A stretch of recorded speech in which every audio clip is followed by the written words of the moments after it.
Audio 6 पुस्तक का नाम कर्मकांड क्यों और कैसे। गुरुदेव ने बगदाद की एक मुस्लिम बुढ़िया का उदाहरण भी सुनाया। वह बुढ़िया हज पर जाने के लिए तैयार कर चुकी थी, पर उस वर्ष भारी अकाल पड़ा था। उसने सोचा, इस वक्त मेरा पहला कर्तव्य भूखों की सेवा करने का है। हज तो मैं बाद में भी कर सकती हूँ। उसने अकाल पीड़ितों की सहायता को पहला कर्तव्य माना और सेवा कार्य में जुट गई। कहा जाता है कि खुदा ने उसी दिन उस बुढ़िया की हज मंजूर कर ली थी।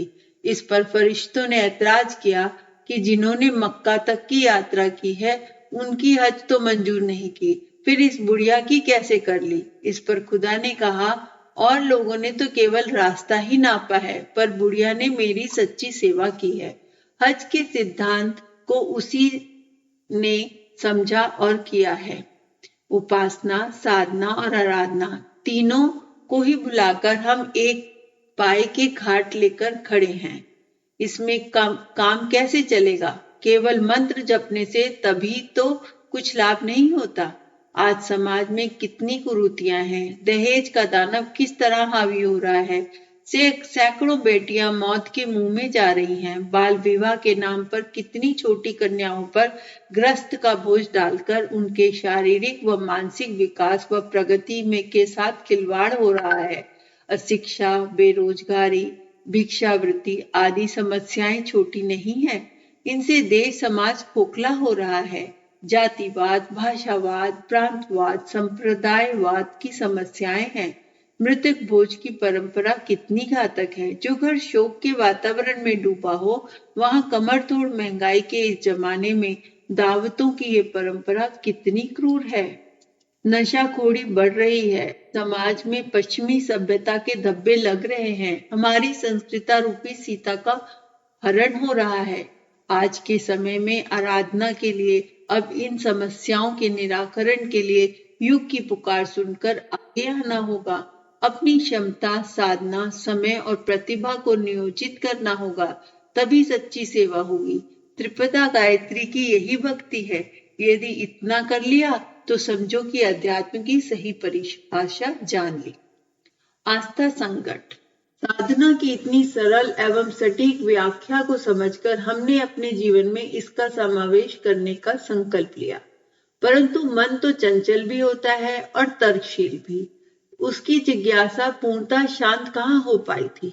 अतः एक दिन समय पाकर हमने पूछ ही लिया, गुरुदेव, आजकल लोग अनेक देवी देवताओं की पूजा करते हैं। हमें किसकी उपासना करनी चाहिए और क्यों? कृपा समझाएं। गुरुदेव ने हंसते हुए कहा, बेटा, यह तो हम तुम्हें कई बार समझा चुके हैं। ईश्वर तो सबका एक ही है। हिंदू ही क्यों, मुसलमान, ईसाई, पारसी, संसार का कोई भी धर्म मंत्र मंतावर मानने वाला उसे चाहे जिस नाम से पुकारे। एकम सदम विप्रा बहुधा वदंती। ईश्वर तो एक ही है, लोग उसे भिन्न भिन्न नाम से पुकारते हैं। उस परमेश्वर की उपासना मनुष्यों द्वारा परिस्थिति के आधार पर समय अनुसार प्रचलित की गई। अवतार भी इसी के अनुरूप समय अनुसार जन्म लेते रहे हैं। बेटा, इस समय तो सबसे बड़ा संकट आस्था संकट है। आदर्शवादिता समाप्त होती जा रही है। यदि चिंतन, चरित्र, व्यवहार से व्यक्ति का मूल्यांकन किया जाए तो वह पशु स्तर से भी निम्न कोटि का होता जा रहा है। मानवीय मूल्यों की पुनर्स्थापना ही इस समय की महती आवश्यकता है। इस समय धन की कमी है नहीं, भुखमरी है नहीं, बुद्धि की कमी भी नहीं है। कमी है तो केवल सद्बुद्धि की। इसी से चारों ओर त्राही त्राही मची है। इसी कारण आज की परिस्थिति के अनुरूप महाप्रज्ञा की अवतार दूरदर्शिता विवेकशीलता के रूप में हुआ है। उपासना में इसी का समावेश करना चाहिए। इसी महाप्रज्ञा गायत्री का तप करके ब्रह्मा जी ने सृष्टि रचना जैसा कठिन कार्य संपन्न किया था। अब इसका अवतरण सद्बुद्धि के रूप में हो रहा है। रावण रूपी असुरथ को समाप्त करने के लिए ऋषियों ने अपना रक्त संचित कर एक घड़े में रखकर खेत पे गाड़ दिया। वही घड़ा जनक के खेत के हल से चलाते समय प्राप्त हुआ।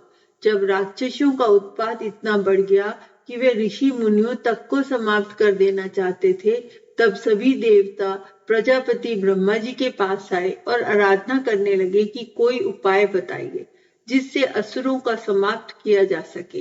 ब्रह्मा जी ने कहा, सभी देवता अपनी शक्ति एकत्रित करें, इससे जो महाशक्ति का अवतरण होगा वही दैत्यों का विनाश करेगी। यह तो सर्वविदित है कि इसी महान सहकार से शक्ति स्वरूपा दुर्गा का अवतरण हुआ और उसी ने असुरों का नाश भी किया था। आज का संकट, आज की समस्याएं अलग प्रकार की हैं। सींग पूंछ के राक्षस तो कहीं नहीं है, पहले भी नहीं थे। ये तो केवल उनके आसुरी पशु तुल्य गुणों की अभिव्यक्ति करने के लिए निर्मित दर्शाए गए थे, परंतु राक्षसी वृत्तियां लोगों के मन में गहरी जड़ें जमाए हैं। इन वृत्तियों को भस्मसात तभी किया जा सकेगा जब अंतःकरण में सद्बुद्धि का प्रवेश हो। यही आज की आस्था संकट है। इसकी निवृत्ति के लिए हमने अनेकानेक उपाय सुझाए हैं। अपनी रचनाओं पुस्तकों द्वारा हम सदा इस दिशा में जनसाधारण का मार्गदर्शन करते आए हैं। एक बार तुम इन्हें पुनः पढ़ जाओ। एक बार तुम्हें बताए देता हूँ कि साधारण कार्यक्रम में हमने प्रज्ञा योग साधना पर भी ही बल दिया है। यही सर्व सुलभ, सर्वोपयोगी तथा अनेक प्रतिफल प्रस्तुत करने वाली साधना है। इसमें ज्ञान, कर्म और भक्ति तीनों का ही समावेश है। समय का अकाल। गुरुदेव, आजकल प्रत्येक व्यक्ति अनेकानेक कार्यों में व्यस्त रहता है, समस्याओं में उलझा हुआ है। जीवन एक प्रकार से भागम भाग है, मारी मारी में बीतता है। ऐसे में हर व्यक्ति के पास समय का अकाल है, कुछ करने का समय ही नहीं मिलता। पूज्यवर, आप कृपया ये समझाएं कि प्रतिदिन कम से कम कितना समय, किस प्रकार से पूजा पाठ का कार्य जनसाधारण को करना चाहिए। सुनकर गुरुदेव ठठाकर हंस पड़े और देर तक उनकी खिलखिलाहट के स्वर गूंजते रहे। फिर मानो स्वयं से ही कह रहे हों, समय का अकाल है, समय नहीं है। समय तो वही 24 घंटे का प्रतिदिन हर एक को मिलता है। फिर समय की कमी किसे है? अरे कमी है तो वह आस्था की है। हमारी आस्था सही स्थान पर नहीं है, इसी से हम समय का रोना रोते हैं। आस्था जब सिनेमा में होती है तो उसके लिए 3 घंटे का समय निकल आता है। घर घर में आज टीवी के प्रति आस्था जाग गई है तो हर एक के पास उसके लिए समय है। गप्पे मारने के लिए समय है, चाट पकौड़ी के लिए समय है, आवारागर्दी के लिए समय है, गुंडागर्दी के लिए समय है, पर निंदा के लिए समय है, एक दूसरे की टांग खींचे नीचा दिखाने के लिए समय है। हाँ, समय नहीं है तो व्यक्ति निर्माण के लिए और समाज व राष्ट्र निर्माण के लिए तो बिल्कुल भी नहीं है। अरे समय का रोना क्यों रोते हो? समय तो बहुत है, बस आस्था नहीं है। यदि आस्था सही दिशा में हो तो समय तो अपने आप ही मिल जाता है। इसे समझो। फिर भी क्या करना चाहिए ये हम पुनः बता देते हैं। आत्मबोध और तत्वबोध की साधना।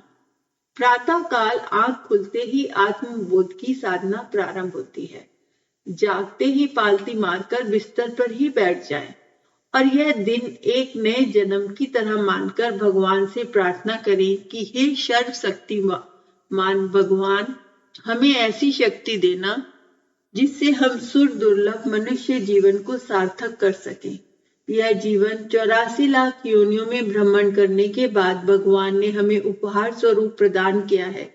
जागरण के साथ ही चिंतन के आधार पर इस जीवन के उद्देश्य, स्वरूप और उपयोग को समझें और उसी के अनुसार अपनी गतिविधियां निर्धारित करें। हर दिन नया जन्म, हर रात नई मौत का सूत्र ही आत्मबोध तथा तत्वबोध की साधना है। व्यवहारिक जीवन को प्रभावित करने वाली यह उच्च स्तरीय साधना है। यह भाव सूत्र आत्मिक प्रगति की दिशा में आगे बढ़ने में सहायक है। इसका अवलंबन आत्मचिंतन, आत्मशोधन, आत्मनिर्माण तथा आत्म विकास के चारों चरणों की पूर्ति के लिए अतीव महत्वपूर्ण है। रात्रि सोते समय की साधना को तत्वबोध के नाम से जानते हैं। सोते समय यह विचार करना चाहिए कि नींद एक प्रकार की मृत्यु है। जो नया जन्म सुबह उठते समय परमेश्वर की अनुकंपा से हमें प्राप्त हुआ था, वह पूर्ण हो गया है। उस नए जन्म की, नए जीवन की, पूरे दिन की गतिविधियों की आत्म समीक्षा सोते समय करनी चाहिए। दिन भर के कार्यों का मूल्यांकन करें और निद्रा रूपी मृत्यु की गोद में निश्चिंत होकर जा रहे हैं। जिस ध्येय से ये मनुष्य शरीर प्राप्त हुआ था, उसकी पूर्ति में पूरी निष्ठा से कार्य किया गया है। इस प्रकार आत्म संतोष से परिपूर्ण शांत चित्त से गहरी नींद में सो सकेंगे। ना तो करवटें बदलने की जरूरत पड़ेगी और ना ही नींद की गोलियों की जरूरत पड़ेगी। इस प्रकार स्वयं ही प्रतिपादन, अपना जन्म और अपनी मृत्यु के दृश्य की भावनात्मक कल्पना करते रहने से आत्मज्ञान का निश्चय ही उदय होता है। अभ्यास के साथ जब यह भावना गहरी होती जाती है तो यह आसानी से समझ में आने लगता है कि मनुष्य जीवन ईश्वर की सर्वश्रेष्ठ अनुदान है और उसके सदुपयोग की दिशा में कुछ विशिष्ट कार्य करने की आस्था जागृत होती है। यही तो ज्ञान योग की साधना है। इसके लिए किसी भी अतिरिक्त समय की आवश्यकता कहाँ है। सुबह जो समय बिस्तर में आलस्य में बिता देते हैं, वही भी इस आवश्यकता से कहीं अधिक है। रात को तो बिस्तर पे लेटकर आंख बंद करने के बाद नींद आने तक का समय ही पर्याप्त है। कर्म योग की साधना। कर्म योग में पूजा अर्चना का पूरा कर्मकांड है। तुम्हें कई बार विस्तार से समझा चुके हैं कि तुम प्रतिदिन करते भी हो। प्रत्येक मनुष्य को इस पूर्ण विधि विधान से सच्चे मन से करना चाहिए। यदि समय की कमी हो तो सप्ताह में एक दिन तो करें ही। इसमें परेशानी हो तो महीने में एक बार ही करें। वैसे प्रतिदिन अपनी सुविधा अनुसार योजना बनाकर भावना से कर्म योग की साधना कर सकते हैं। अलग से समय नहीं चाहिए। सुबह स्नान करके कपड़े पहनते हुए कार्य के लिए जाते समय मार्ग में, बस में, ट्रेन में, जहां भी अवसर मिले आंख बंद करना। संभव हो तो आंख बंद करके भावना करें कि हम कर्मकांड कर रहे हैं। उपासना स्थल को जैसे साफ रखते हैं, पवित्र करते हैं, वैसे ही भावना करें कि हमारा जीवन शुद्ध और पवित्र होगा, हमारी आजीविका पवित्र होगी, हमारा आचरण, मन, वचन, वाणी सभी पवित्र होंगे। तभी तो यह मनुष्य जीवन सार्थक होगा। मलिनता से देव पूजन में बाधा आती है, तभी तो पवित्रीकरण करते हैं। हमें अपने जीवन में अंदर बाहर सर्वत्र पवित्रता की भावना जागृत करें। कर्म कांड में जो षटक्रम हम करते हैं वह आत्मशोधन के लिए ही तो है। क्रिया के पीछे भावना के समावेश से ही जीवन में रीति नीति निर्धारित होती है। यदि भावना ही नहीं तो फिर सारे दिन बैठकर कर्म कांड करते रहना भी मात्र ढकोसला ही तो है। हमें हर समय अपने चिंतन, चरित्र और व्यवहार में पवित्रता की भावना करनी चाहिए। आचमन मन, वाणी और अंतःकरण की शुद्धि के लिए करते हैं। शिखा वंदन अपनी संस्कृति की गरिमा को याद करके सद्विचारों की स्थापना की भावना से करते हैं। प्राणायाम द्वारा हम सांस को ध्यान में रखकर जीवन के लक्ष्य को ना भूलने की प्रतिज्ञा करनी चाहिए। हमारी कामेंद्रियां और ज्ञानेंद्रियां श्रेष्ठ हों और जीवन को ऊंचा उठाने में सहायक बने, यही न्यास की भावना होनी चाहिए। इस प्रकार भावना पूर्वक षटकर्म करके उपरांत देव पूजन का क्रम आता है। देवता तो सर्वत्र व्याप्त है, घट घट वासी हैं। मन ही मन उनका आवाहन, ध्यान, पूजन करके हम अपने अंतःकरण में देव शक्तियों को जागृत करके स्थापित करते हैं। गायत्री माता का चित्र चौकी पर स्थापित करते हैं। देव पूजन में जल, अक्षत, पुष्प, धूप, दीप, नैवेद्य प्रतीक के रूप में चढ़ाया जाता है। भगवान तो निराकार है, परंतु साकार रूप में हम प्रतीकात्मक पूजन करते हैं। जैसे स्थूल से ही सूक्ष्म की ओर बढ़ सकते हैं, वैसे ही साकार से निराकार में निष्ठा जागृत होती है। स्मरण कराने के लिए साकार उपासना का प्रारंभिक चरण बड़ा ही प्रभावी होता है। फिर तो कल्पना में ही सब कुछ संभव हो जाता है। जल की तरह निर्मलता, विनम्रता, शीतलता, फूल की तरह हंसता खेलता जीवन, अक्षत की तरह अटूट निष्ठा, निवेद की तरह मिठास, मधुरता से युक्त व्यक्तित्व, दीपक की तरह स्वयं जलकर दूसरों को प्रकाश देने वाला आचरण, यही सब देव पूजन की मूल भावना है।